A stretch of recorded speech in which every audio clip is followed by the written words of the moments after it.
సంధి విచ్ఛేదనము అనేస్తారు. సూర్యోదయే దానికి సూర్య ప్లస్ ఉదయ్, సూర్యో ప్లస్ దయ్ ఇదొకటి. తర్వాత ఉపసర్గు దీన్ని ఇంగ్లీష్‌లో ప్రీఫిక్స్ అంటాము. ముందుగా వచ్చి కలిసేది.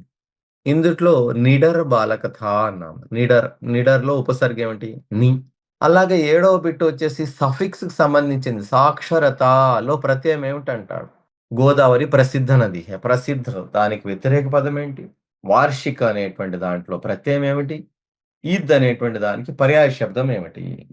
ఇలా. కాబట్టి విద్యార్థులు మీరు గమనించండి. ఇక్కడ అర్థాలు, వ్యతిరేక పదాలు, సో తర్వాత నెక్స్ట్ ఉపసర్గ అంటే ప్రిఫిక్స్, సఫిక్స్, తర్వాత కారక చిహ్నం అంటే వాక్యంలో ప్రిపోజిషన్స్ ఉంటాయి మనకు. అవి పెట్టేటువంటిది. ఇవన్నీ గూడా మనకు ఉండేటువంటి గ్రామర్‌లో ఉండేటువంటి అంశాలు. ఈ విధంగా మనకు పేపర్ అనేది ఉండబోతుంది. కాబట్టి 10వ తరగతి విద్యార్థులు దీన్ని జాగ్రత్తగా ఇదే విధంగా మీరు మొదటి నుంచి గనక ప్రాక్టీస్ చేసుకొని జాగ్రత్తగా ప్రిపేర్ అయ్యి రాస్తే బాగుంటది.